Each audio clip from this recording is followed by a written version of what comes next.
Brought to you by TechnoSpark 20 series smartphones. I'm superhuman. और मुझे लगता है कि कैंडिडेट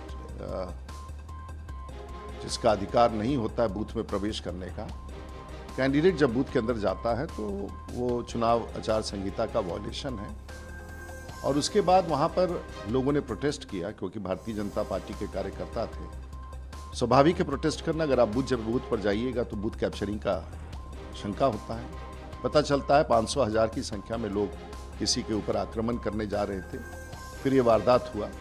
अब ये तो जांच से पता चलेगा, लेकिन ये हिंसा की शुरुआत तो जिस बिहार के बारे में हम लोग बात करते हैं, मैं तो पिछले 30 साल से इसकी सामना करता हूँ, हिंसा का दौर, और ये पूर्णतः राजनीतिक तांडव है कि कैंडिडेट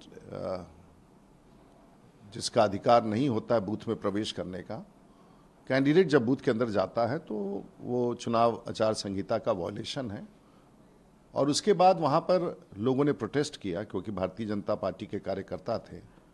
स्वाभाविक है प्रोटेस्ट करना। अगर आप जब बूथ पर जाइएगा तो बूथ कैप्चरिंग का शंका होता है। और उसके बाद बहसा-बहसी हुआ और उसके बाद वहाँ से निकलने के बाद पत्थरबाजी हो गई और दोनों दल के कार्यकर्ताओं के बीच में ये शुरुआत तो वहीं से हुआ। उसके बाद लगातार पूरे शहर में राष्ट्रीय जनता दल के कार्यकर्ता घूम घूम करके टोले बना करके लोगों को मार पीट रहे थे।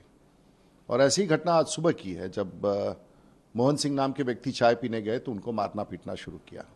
वो गांव जब लौटे तो गांव के नौजवानों ने देखा, उनकी पिटाई देखी, उनकी हालत देखी, और उसके बाद सब लोग गांव के वहाँ पर उसी स्थान पर गए और उसी समय से ये हिंसा का दौर शुरू हुआ। पता चलता है 500,000 की संख्या में लोग किसी के ऊपर आक्रमण करने जा रहे थे, फिर ये वारदात हुआ। अब ये तो जांच से पता चलेगा, लेकिन ये हिंसा की शुरुआत तो जिस बिहार के बारे में हम लोग बात करते हैं, मैं तो पिछले 30 साल से इसकी सामना करता हूँ, हिंसा का दौर, और ये पूर्णतः राजनीतिक तांडव है। इसी दहशत से लोग सरकार में आना चाहते हैं, इसी दहशत से राष्ट्रीय जनता दल देश की सरकार में जाना चाहती है। बिहार के लोग कतई नहीं बर्दाश्त करेंगे, और कम से कम छपड़ा में तो हम सब कोई बर्दाश्त नहीं करेंगे। मुझे विश्वास है कि चुनाव आयोग के निर्देशन पर तहकीकात होगी और उचित कार्रवाई होगी। हम तो ये अपील करेंगे कि शांति बनाए रखे लोग। इंटरनेट सेवाएं बंद कर दी गई हैं, स्थिति भयावह है। मैं तो छपड़ा में ही हूँ इस वक्त, लेकिन मैं बहुत चिंतित हूँ। बिहार सरकार के चीफ सेक्रेटरी, होम सेक्रेटरी, सब लोग इस काम में, एडीजी लॉ एंड ऑर्डर, सब छपड़ा कैंप कर रहे हैं। मुझे विश्वास है कि सब कुछ ठीक हो जाएगा, लेकिन मुझे चिंता है इस पूरे घटना को लेकर के। आपने कहा कि कैंडिडेट कहीं नहीं जा सकते, लेकिन कैंडिडेट ये कह रही हैं कि हमें वहां से सूचना मिली थी कि आपके वर्कर्स। देखिए, कल हमें भी बहुत जगह से सूचना मिलती रही, तो मैं तो कोई कमांडो हूँ नहीं, मैं तो कोई पुलिस अफसर नहीं हूँ, मैं कोई एग्जीक्यूटिव मजिस्ट्रेट तो हूँ नहीं, मैं डीएमएसपी तो हूँ नहीं। मैं तो सिस्टम में चुनाव आयोग को कहूँगा, कंसर्न सेक्टर इंचार्ज को, जहाँ भी हमारा, हम तो चुनाव आयोग को, रिटर्निंग ऑफिसर को बताएंगे। रिटर्निंग ऑफिसर उस काम को देखेगा कि कहीं बूथ कैप्चरिंग। ये किसी कैंडिडेट का काम नहीं है कि आप बूथ में प्रवेश कर जाएं, ये हमारा काम नहीं है। और ये मैं जो बोल रहा हूँ सही बोल रहा हूँ, ये कैंडिडेट का काम नहीं है। वहाँ पोलिंग एजेंट है आपका, उनका भी पोलिंग एजेंट होगा वहाँ। ये तो वो कंप्लेंट करे, प्रिसाइडिंग ऑफिसर है। बूथ पर मैं कोई इंस्पेक्टर नहीं हूँ जो मैं बूथ पर फोर्स लेके घुस जाऊँ और लाठी चलाऊँ।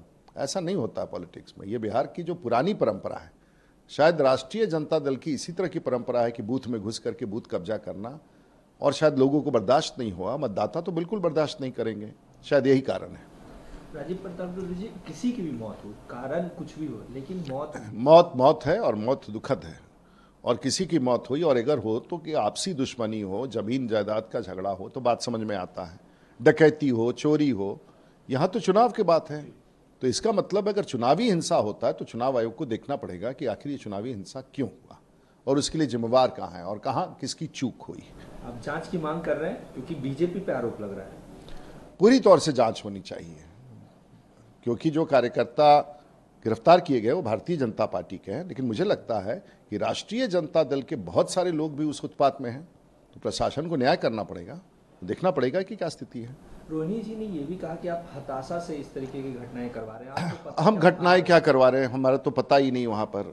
हम बूथ पर भी किसी जगह नहीं गए, हम तो अपने मतदान करके अपने घर पर हैं। तो हर कैंडिडेट को ऐसे ही करना चाहिए ना। लोकतंत्र में ऐसे ही बताया गया कि जहां मत हो वहीं जाइए। अब लाठी डंडा लेकर के पूरे बूथ बूथ पर घूमिएगा, अपने फोर्स को लेकर के, सिपाहियों को लेकर के, तो संकट तो होता ही है ना। इससे लोगों में तो डर लगता ही है, क्योंकि ये कल्चर राष्ट्रीय जनता दल का पुराना है। बूथ में घुस जाना, पोलिंग एजेंट को मारना, भगा देना, कब्जा करना। तो इसके कारण मुझे लगता है कि वही चीज़ जब लोगों को दिखता है तो लोग डर जाते हैं, और डर जाते हैं तो एकत्रित हो जाते हैं, प्रोटेस्ट करते हैं, प्रशासन को खबर करते हैं। तो ये विषय तो ठीक कहा आपने। ये भी हो सकता है ना कि कल जिस तरीके से घटना हुई इसमें प्रशासन की भी कहीं तो चूक होगी। देखिए, मुझे तो बहुत बड़ी चूक दिख रही है, लेकिन मैं इस पर कमेंट करने वाला कोई नहीं हूँ। अब तो देखना पड़ेगा कि आखिर हुआ कैसे, लोग का मॉब आया कैसे, गोलियां चली कैसे, पृष्ठभूमि क्या है। तो अभी भी चुनाव आयोग, यहाँ पर कोई सरकार नहीं है, अभी तो सब शासन चुनाव आयोग के पास है, और चुनाव आयोग इसकी तहकीकात करे।